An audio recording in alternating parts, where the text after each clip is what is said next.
सगळ्यांना शुभ दुपार. झाली का सगळ्यांची जेवणं? तर पाऊस कधी येतोय बरं? ऊन केवढं झालंय बघा. का असा हा उन्हाळाच आहे काय माहिती. सूर्यमामा आपल्यावर काय एवढा रागवलाय काय कळेना मला. जाणार कधी आहे काय माहिती. आणि गणेशचं चालू आहे जेवण. आम्ही पण आता जेवण करायला बसणार आहे. आज शाळेला सुट्टी दिली आहे त्यांना. तर गणेशला अंड्याची पोळी खायची होती. मग मस्तपैकी अंड्याची पोळी, गरमागरम चपात्या केल्या होत्या.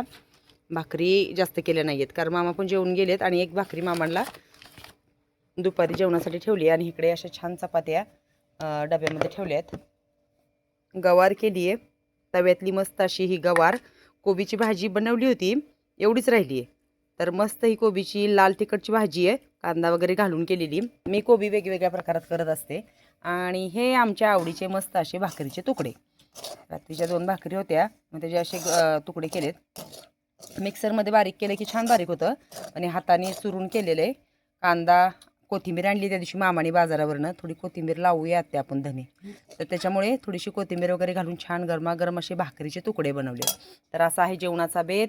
भाकरीचे तुकडे, कोबीची भाजी आणि गवार आहे मस्तपैकी. गावरान गवार ही बनवलेली आहे येसराची छानपैकी. तर मग आता मी आत्या आलेत आताच भुईमुग काढून. सकाळी आत्यांना दिलं होतं नाश्त्याला, म्हणजे भाकरी आणि गरमागरम भाकरी आणि कोबीची भाजी गणेश यांच्यासोबत दिलेलं होतं. आणि आता आम्ही दोघीजणी जेवण करतो. गणेश पण आहे आमच्यासोबत.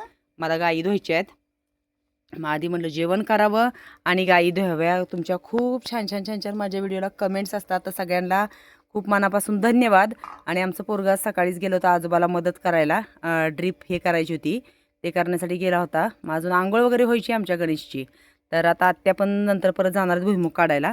जेवणाचा बेत कसा वाटला कमेंट्समध्ये सांगायला विसरू नका. आणि गरमागरम छान असे आमचे गावाकडचे भाकरीचे तुकडे खायला नक्की या. भेटूया पुढच्या व्हिडिओत.